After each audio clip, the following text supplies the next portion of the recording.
Panatiko ng Tape Incorporated, hindi matanggap na hanggang ngayon ay di pa rin nila malagpasan ang Itbulaga ng TVJ kaya naman puro panlalait at pang-aasar na lang ang ginagawa. Pero bago ang lahat, kinagiliwan nga kanina ang batang si Samantha na mula pa sa South Lake City, Utah. Bibong-bibong nakipagsayaw si Samantha sa mga Itbulaga girls, kitang-kita na talagang nag-e-enjoy ang bata. Why?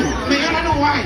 It's because I came here and I came here is like almost like days old or months old, like 5 months old.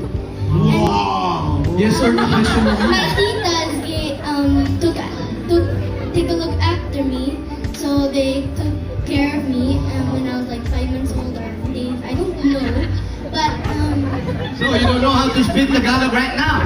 no, not at all. So you practice your Tagalog, okay?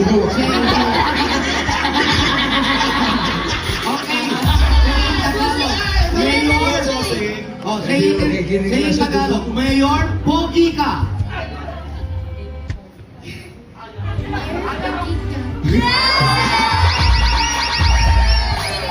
Samantalang dinadaan na lang sa pang-aasar ng mga Tape Incorporated supporters ang kanilang pagkadismaya, dahil mula noon hanggang ngayon, makalipas ang bagong taon ay nangunguna pa rin ang Itbulaga TVJ sa noontime show ratings.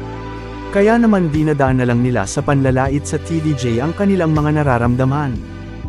Tulad na lang ng post na ito ni Best Feels kung saan sinabi niyang, fact check. Ang brand natin ang original, kumbaga sa gamot ay branded. Huwag pumili ng generic dahil copy sa tunay na EB na napapanood sa GMA almost 2 decades. Ang Brand X ay kopya ng TV5 sa GMA na pinipilit sila ang EB, kumbaga sa gamot yung flavor nila wala na sa authentic EB. Gets? #Itbulaga GMA7 Original.